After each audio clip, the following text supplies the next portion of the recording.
हे भगवान, फिर से लाइट चली गई। अभी तो रसोई का काम खत्म भी नहीं हुआ था। लगता है आज भी पूरी रात बिना बिजली के ही काटनी पड़ेगी। बहू, पहले इतनी परेशानी नहीं होती थी, अब तो हर रोज यही हाल है। रात के समय गर्मी इतनी बढ़ जाती है कि घर के लोग बार बार उठकर आंगन और छत पर भागते रहते थे। अरे कभी कमरे में जाते हैं तो घुटन होती है और बाहर आते हैं तो गर्म हवा चलती है। पिताजी, रात भर नींद ही नहीं आती, ऐसा लगता है जैसे आग के बीच सो रहे हो। उधर तारा गर्मी से इतनी परेशान हो जाती है कि कई दिन में कई बार नहाने लगती है। माँ जी, आज मैं चौथी बार नहा रही हूँ, लेकिन शरीर से गर्मी कम नहीं हो रही है। बहू, मैं भी 2 बार नहा चुकी हूँ, फिर भी ऐसा लग रहा है जैसे शरीर जल रहा हो। दूसरे घर में रानी भी अपने बेटे सोनू को ठंडा पानी डालकर नहला रही थी। बेटा, शायद नहाने से तेरी घमौरियों में जलन थोड़ी कम हो जाए। मम्मी, थोड़ी देर में तो अच्छा लगता है, फिर गर्मी लगने लगती है। न बिजली रहती है और न ही घर में कोई ठंडक। अरे समझ नहीं आता क्या करें। हाथ पंखा ही सबका सहारा था, लेकिन अब वो भी जवाब देने लगा था। माँ जी, जरा बैठी, मैं हवा कर देती हूँ। कुछ ही देर के बाद हाथ पंखे की लकड़ी चटक जाती है। अरे ये भी टूट गया। अब तो दूसरा हाथ पंखा भी टूट गया। दिन रात चलाओगे तो आखिर कब तक चलेगा। उधर कुसुम अपने सास ससुर को हवा कर रही थी। माँ जी, हाथ भी दुखने लगे हैं, लेकिन गर्मी कम नहीं हो रही है। बहू, तुम्हें भी तकलीफ हो रही होगी और हमें भी। ये गर्मी सबको हरा रही है। शाम होते ही मोहल्ले की सास और बहुएं अपने अपने छोटे छोटे समूह बनाकर बैठ जाती थी और अपनी परेशानियां एक दूसरे को सुनाती थी। हमारे घर में तो चूल्हे के सामने खड़ा होना मुश्किल हो गया है। बहन, मेरे हाथों में तो गर्मी की वजह से दाने निकल आए हैं।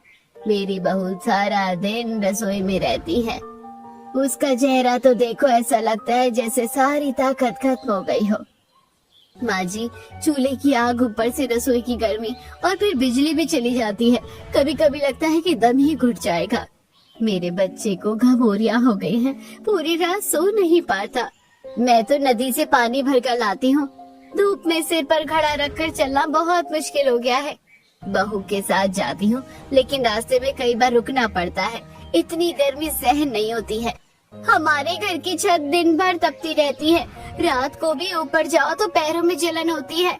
हाँ, ऐसा लगता है जैसे छत नहीं, लोहे का तवा हो। उधर कुसुम भी अपनी परेशानी बताने लगती है। मेरा बेटा रंजीत बार बार मिट्टी में खेलने भागता है। कहता है मिट्टी ठंडी लगती है। बच्चे भी ठंडक ढूंढ रहे हैं और बड़े भी। थोड़ी देर बाद सबकी नजर तारा पर जाती है। वो चूल्हे की तरफ देखकर गहरी सांस लेती है। खाना बनाते समय चूल्हे का धुआं आंखों में जाता है और ऊपर से गर्मी अलग। ऐसा लगता है जैसे रसोई में नहीं, किसी बंद कमरे में फंस गए हों।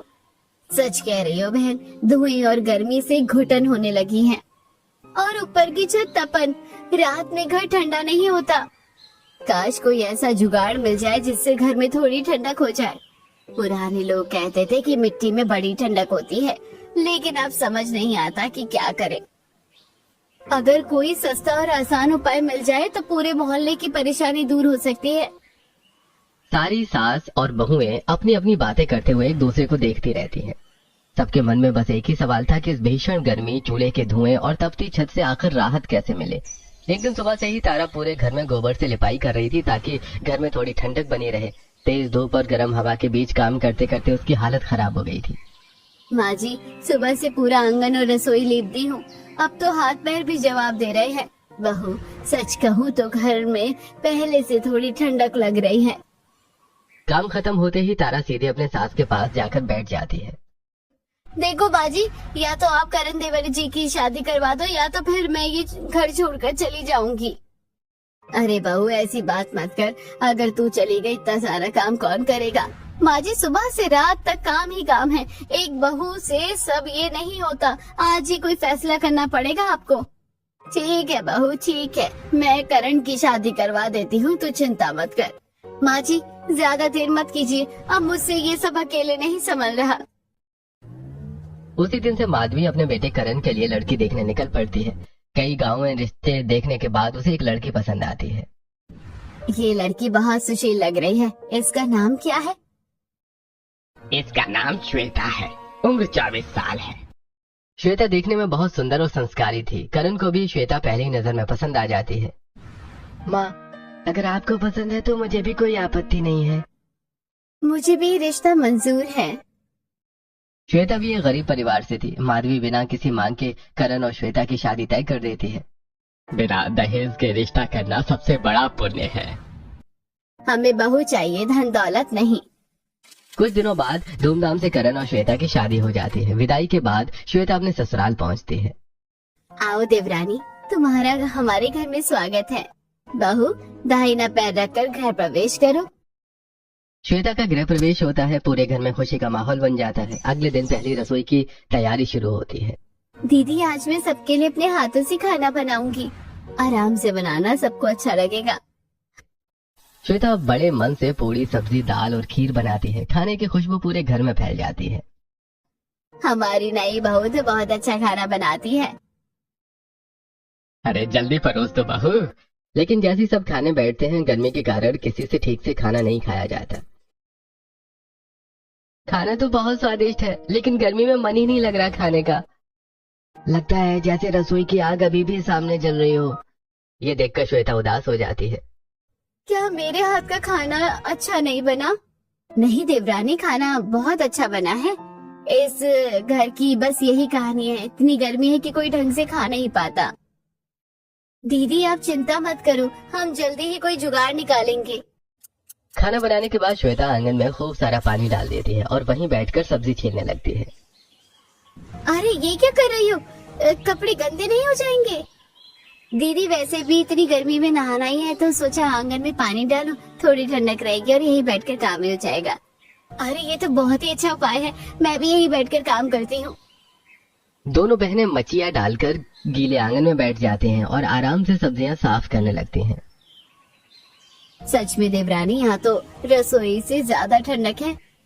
दीदी, अगर यहाँ मिट्टी डाल दे और फिर पानी डाले तो जगह और ठंडी हो जाएगी। सच, तुम्हारे मायके में ऐसा होता था? हाँ दीदी, हमारे यहाँ गर्मी में ऐसा ही करते थे। मिट्टी देर तक ठंडक बनाए रखती है। दोनों के मन में एक नया विचार जन्म लेता है। कुछ दिनों बाद श्वेता मटके का पानी पीती है, लेकिन पानी बहुत गर्म होता है। दीदी, अगर मटके की चारों तरफ मिट्टी लगा दे और उसे गीला रखे तो पानी बहुत ठंडा रहेगा। क्या सच में? हमारे मायके में और हमारी पड़ोसन के यहाँ भी ऐसा ही होता था। अगले ही दिन तारा और श्वेता मिलकर मिट्टी लाती हैं। दोनों मटके के चारों तरफ मिट्टी जमा देती हैं और उसमें पानी डालकर उसे गीला रखती हैं। चलो देखते हैं तुम्हारा जुगाड़ काम करता है या नहीं। कुछ समय बाद मटके का पानी ठंडा होने लगता है। अरे वाह, ये तो पहले से बहुत ठंडा है। हाँ, ऐसा लग रहा है जैसे फ्रिज का पानी पी रहे हो। मेरी दोनों बहुओं ने तो कमाल कर दिया। घर में सुख सुविधा पैसे से ही नहीं, समझदारी से भी आती है। देवरानी जी, तुम्हारे आने से तो घर में नई नई तरकीबें आने लगी हैं। दीदी, हम दोनों मिलकर इस गर्मी का भी कोई ना कोई जुगाड़ निकाल लेंगे। पूरे परिवार के चेहरे पर पहली बार गर्मी के दिनों में सुकून दिखाई देता है। दोनों जेठानी देवरानी मनी मन सोच रही थी कि अगर मिट्टी और पानी से इतना फर्क पड़ सकता है तो शायद पूरे घर और छत को भी इसी तरह ठंडा किया जा सकता है। मटके के ठंडे पानी का जुगाड़ सफल होने के बाद श्वेता अपने देर शाम तक अपनी जेठानी तारा के साथ आंगन में बैठी थी। दोनों के हाथ में सब्जियां थी, लेकिन दिमाग में गर्मी से बचने का नया उपाय चल रहा था। दीदी, एक बात सोच रही हूँ, अगर मटके के चारों तरफ मिट्टी और पानी से ठंडक हो सकती है तो अपनी छत पर ऐसा ही करें तो कैसा रहेगा? छत पर? वो कैसे? दीदी, आपने मायके में लोगों को ऐसा करते हुए देखा था? अगर छत पर मिट्टी डालकर उसके ऊपर बालू फैला दे और फिर उसमें पानी डालते रहे तो छत ठंडी रहेगी और नीचे घर में भी ठंडक बनी रहेगी। अरे वाह देवरानी जी, ये तो बहुत ही अच्छा उपाय है। अगर ये काम कर गया तो पूरे घर की परेशानी दूर हो जाएगी। दोनों बहुएं तुरंत अपनी सास के पास जाती हैं। माँ जी, श्वेता ने बहुत अच्छा जुगाड़ बताया है। ऐसा क्या सोच लिया तुम दोनों ने? माँ जी, हम छत पर मिट्टी और बालू बिछाकर उसमें पानी डालेंगे, शायद इससे घर ठंडा रहेगा। अगर तुम दोनों को भरोसा है तो कर लो बहू, मेहनत से कभी नुकसान नहीं होता।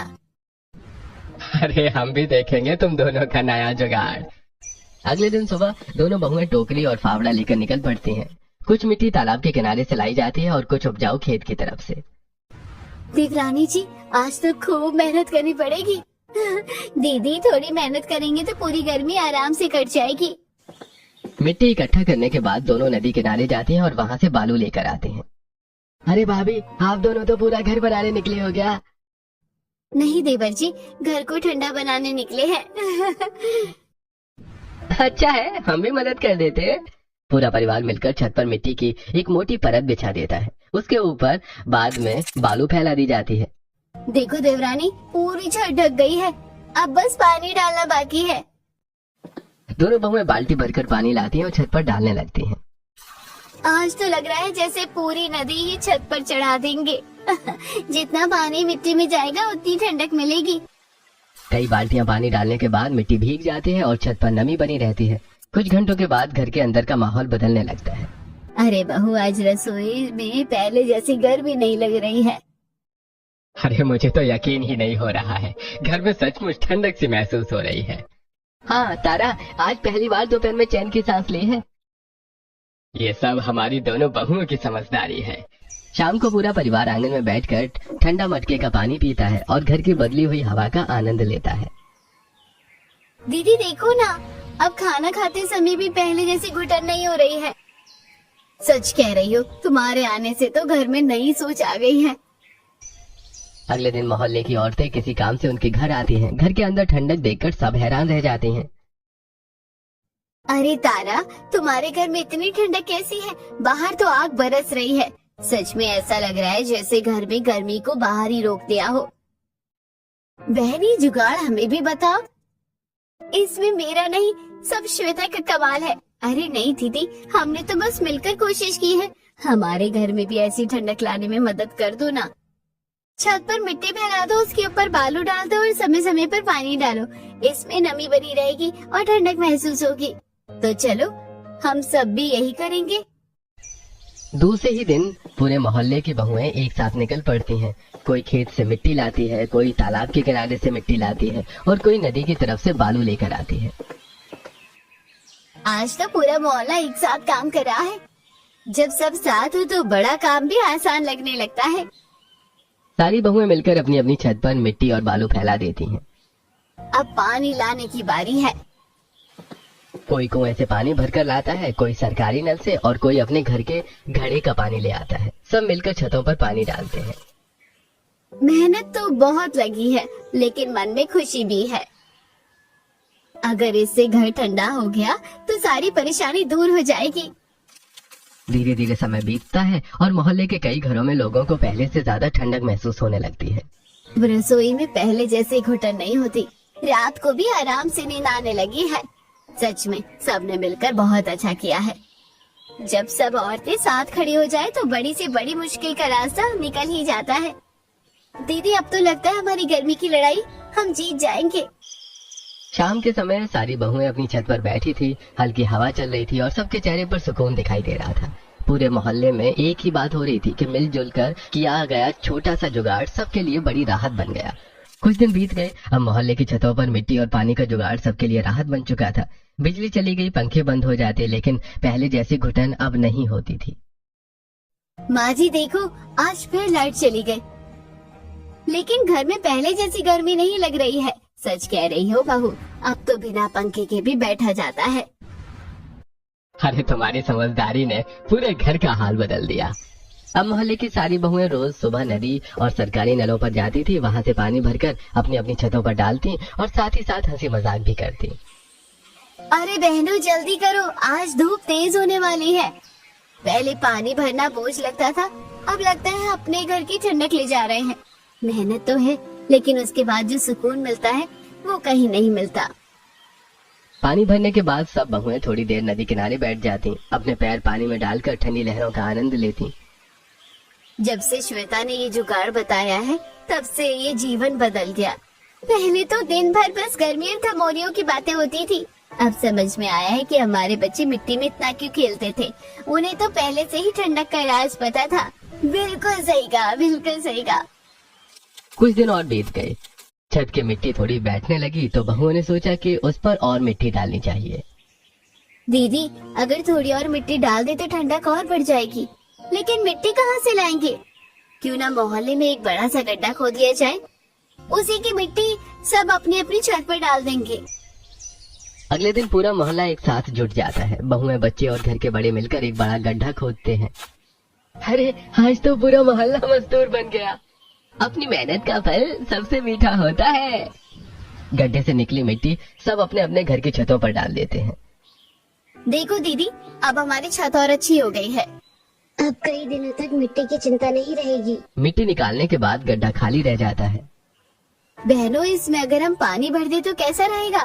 पानी भरकर क्या करेंगे? हमारे बच्चे वैसे भी मिट्टी में खेलते रहते हैं, क्यों ना हम उनके लिए एक छोटा सा नहाने का तालाब बना दें? अरे वाह, ये तो बहुत अच्छा विचार है। सब मिलकर उस गड्ढे में खूब सारा पानी भर देते हैं। मम्मी, क्या हम इसमें खेल सकते हैं? हाँ बेटा, लेकिन शरारत नहीं करना। अब तो बहुत मजा आएगा। अब बच्चे मिट्टी में खेलते और फिर उसी पानी में नहा लेते। उनकी माँ वहीं उन्हें साफ करके घर ले जाती। पहले बच्चों को नहलाने में बहुत परेशानी होती थी, अब यही काम आसान हो गया है और बच्चों को भी खुशी मिल रही है। मोहल्ले में सब कुछ अच्छे से चल रहा था। एक दिन पास के अमीर मोहल्ले की कुछ औरतें वहाँ से गुजरती हैं। अरे देखो, ये लोग क्या क्या करते रहते हैं।